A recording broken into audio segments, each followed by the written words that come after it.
Hello दोस्तों, क्या आपका शोल्डर इतना ज़्यादा स्टिफ हो गया है कि आपको बहुत ज़्यादा पेन देता है? क्या वो फ्रोजन हो गया है? क्या करना चाहिए इसमें, क्या नहीं करना चाहिए? क्या इस मामले में इंपॉर्टेंट डूज है और क्या इंपॉर्टेंट डोंट्स है? आज इस पर बात करेंगे। आज का टॉपिक है dos and don'ts in patients of frozen shoulder. Topics पर जाने से पहले जो लोग हमारे चैनल पर नए हैं उन्हें रिक्वेस्ट करूँगा कि चैनल को सब्सक्राइब करें, वीडियोस को फ्रेंड्स फैमिली के साथ शेयर करें, क्योंकि ये कंटेंट किसी की जिंदगी बचाने और बदलने के लिए उपयोगी हो सकता है। तो बगैर समय बिगाड़े चलिए शुरू करते हैं हमारे साथ ये पॉडकास्ट। क्या आपको कभी फ्रोजन शोल्डर का प्रॉब्लम हुआ और क्या आपके परिवार में किसी को बहुत उसकी वजह से पेन की प्रॉब्लम होती है? कमेंट सेक्शन में लिख हमें बताएं। सबसे पहले बात करेंगे इसके डूज यानी क्या करना चाहिए इस मामले में उस पर, और बाद में बात करेंगे इसके डोंट्स पर। सबसे पहले तो जब आपको फ्रोजन शोल्डर हो तो अगर पेनफुल फेज हो रहा है तो उस समय इन्फ्लेमेशन जॉइंट में बहुत ज़्यादा हाई होता है। उस समय आप उसको बहुत ज़्यादा खींचतान करने की कोशिश मत करिए, तो पेन बढ़ जाएगा और फायदे के बदले नुकसान होगा। शोल्डर जब बहुत ज़्यादा सूज जाता है या बहुत ज़्यादा पेनफुल होता है तब आपको ओवरऑल उस पर बहुत ज़्यादा अग्रेसिव मूवमेंट नहीं करनी है, बहुत ज़्यादा अग्रेसिव एक्सरसाइज नहीं करनी है, तो नहीं तो पेन बिगड़ेगा और स्टिफनेस बिगड़ेगी। जब पेन कम हो, स्टिफनेस ज़्यादा हो तब आप एक्सरसाइज कर सकते हैं, लेकिन जब पेन ज़्यादा हो तो आपको नहीं करना चाहिए। फ्रोजन शोल्डर का एक स्टेज प्रोग्रेशन होता है, इसको समझने की जरूरत है। इसमें पेन पहले होता है, फिर स्टिफनेस होती है, फिर रिकवरी होता है। मल्टीपल स्टेजेस में काम होता है। ये वैसे ही जैसे अलग अलग मौसम बदलते हैं वैसे इसके स्टेजेस बदलते हैं। तो यदि आप पेन वाले स्टेज में बहुत ओवर एक्सरसाइज करोगे तो फायदा नहीं होगा, स्टिफनेस वाले फेज में थोड़ा एक्सरसाइज करोगे तो ज़्यादा फायदा होगा। इसलिए इसके स्टेज बिहेवियर को समझने की जरूरत है, धीरे धीरे करके इसमें रिकवरी आती है। इसके अलावा इसमें जेंटल पेन लिमिटेड मूवमेंट्स करने, बिल्कुल उसको इमोबिलाइज कर देना है वैसा नहीं, शोल्डर को थोड़ा थोड़ा मूवमेंट करते रहना है। कंप्लीट इमोबिलाइज करेंगे तो आपके लिए नुकसानदायक होगा, उससे आपकी प्रॉब्लम बढ़ेगी।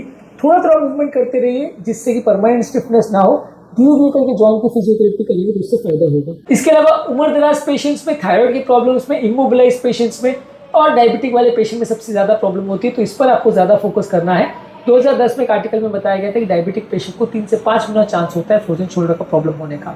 इसके अलावा कौन कौन सी एक्टिविटी में आपको रिस्ट्रिक्शन होती है उसको समझने की जरूरत है। कई बार शोल्डर की एक्सटर्नल रोटेशन में आपको ज्यादा दिक्कत आती है, इन्हें पीठ की तरफ हाथ पहुंचाने में या कंघी करने में आपको सबसे ज्यादा दिक्कत आती है, तो वो एक्टिविटीज को आपको ज्यादा ध्यान रखना है, उसमें ज्यादा सावधानी रखनी है, नहीं तो आपको पेन ज्यादा होगा। इसके अलावा शोल्डर की जेंटल मूवमेंट्स आप करेंगे और जितना रेंज में मूवमेंट कर सकता है उतना मूवमेंट आप करेंगे तो आपको फायदा होगा। कंप्लीट इमोबिलाइज करेंगे तो नुकसान होगा। एक स्ट्रक्चर फिजियोथेरेपी प्रोग्राम किसी सुपरवाइज ट्रेनर के अंडर आप करते हैं तो इसमें आपको बहुत अच्छा रिजल्ट्स मिलता है, 90% पेशेंट को फायदा मिलता है। तो किसी ट्रेन फिजियोथेरेपिस्ट के अंडर आप एक स्ट्रक्चर प्रोग्राम रन कर सकते हैं फिजियोथेरेपी का। इसके अलावा सिकाई कर सकते हैं आप जॉइंट की, किसी एक्टिविटी करने से पहले जॉइंट की अगर सिकाई करते हैं तो उससे भी आपको पेन में कुछ हद तक फायदा मिलता है। डायबिटीज अगर है तो उसको प्रॉपर्ली मैनेज करिए। इसके अलावा अगर आपको बहुत ज़्यादा पेन है तो पेन किलर्स ले सकते हो, आपकी सूजन भी कम करता है और पेन भी कम करता है। इसके अलावा जिस हाथ में आपको सूजन है वहां सोते समय तकिया रख सकते हो, उससे आपको फायदा मिलेगा। डायरेक्टली उस पर सो मत जाइए, नहीं तो रात के टाइम पेन ज़्यादा होगा। फ्रोजन शोल्डर ज्यादातर नॉन डोमिनेंट शोल्डर में अक्सर पहले होता है, खासकर जिनको सिस्टमिक प्रॉब्लम है, बाद में डोमिनेंट शोल्डर में भी हो जाता है। यानी राइट हैंडेड लोगों को लेफ्ट हैंड में ज्यादा होगा और फिर धीरे धीरे करके राइट हैंड में भी होगा, तो इसको रिकॉग्नाइज करने की जरूरत है और दूसरे शोल्डर पर पहले से काम कर देना चालू करना है, नहीं तो उसमें भी प्रॉब्लम होगी। फ्रोजन शोल्डर वाले केसेस में कैप्सूल जो है ज्यादा थिकन और कॉन्ट्रैक्टेड हो जाता है, जिसकी वजह से स्टिफनेस ज्यादा होती है, पेन कम होता है। तो स्टिफनेस को भी इग्नोर नहीं करना है, उस पर भी वर्क करते रहना है। एंग्जाइटी और फियर या साइकोलॉजिकल प्रॉब्लम्स की वजह से भी लोगों का रिकवरी कॉम्प्रोमाइज होता है, तो साइकोलॉजिकल फैक्टर्स पर भी वर्क करिए। इसके अलावा कई बार फ्रोजन शोल्डर की प्रॉब्लम होती है तो सेम शोल्डर में कई बार बार बार रिकरेंस हो, ऐसा जरूरी नहीं है, लेकिन अक्सर एक शोल्डर में होने के बाद दूसरे शोल्डर में हो सकता है, तो उस पर आपको फोकस करने की जरूरत है। फ्रोजन शोल्डर को यदि आप पूरी तरह से निग्लेक्ट करें या ओवर एग्रेसिव थेरेपी करें तो दोनों ही नुकसानदायक है। तो प्रॉपर स्ट्रक्चर फिजियोथेरेपी करिए और लंबे समय तक उसको मेंटेन करिए, इग्नोर मत करिए और ओवर एग्रेसिव थेरेपी भी मत करिए।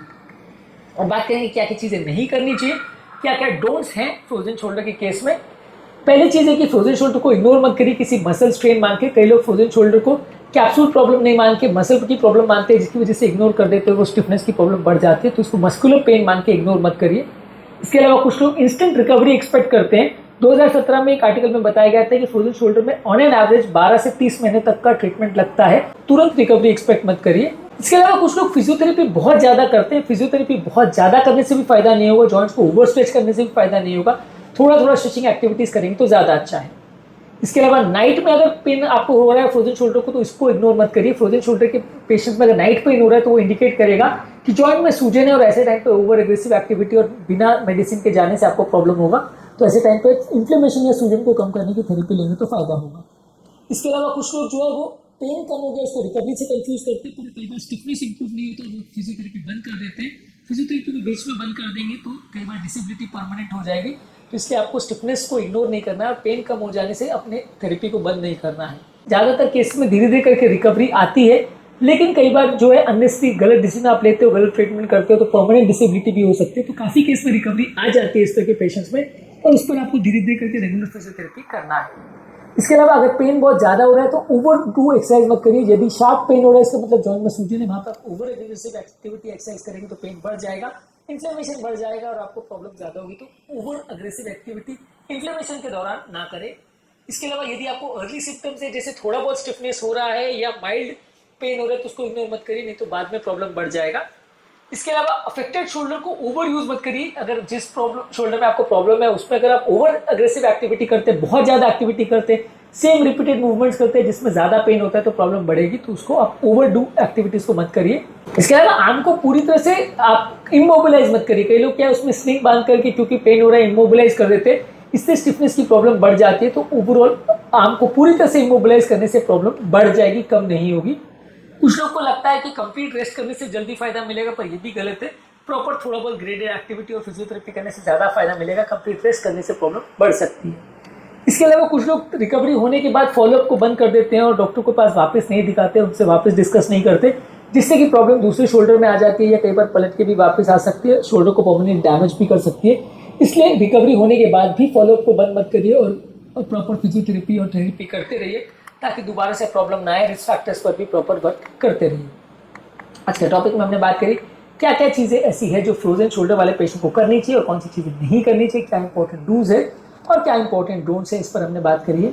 इसके अलावा फ्रोजन शोल्डर वाले पेशेंट में क्या और चीज़ें कर सकते हैं, कौन सी फिजियोथेरेपी एक्सरसाइजेज कर सकते हैं और क्या प्रिकॉशंस है, क्या टिप्स है और डायबिटीज से उसका कैसा रिलेशन है, ये सारी चीज़ों पर हमने अलग अलग वीडियोस किए हैं, इनको जरूर चेकआउट करें।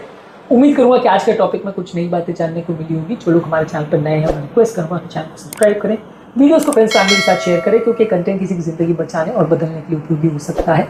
आपके कमेंट्स हमें जानने में मदद करते हैं कि आपको हमारा कंटेंट कैसा लग रहा है, प्लस हमारे लिए मोटिवेशन और इंस्पिरेशन का काम करते हैं। इसलिए वीडियोस को देखते रहिए, शेयर करते रहिए और देखते सफर ना बढ़ते रहिए।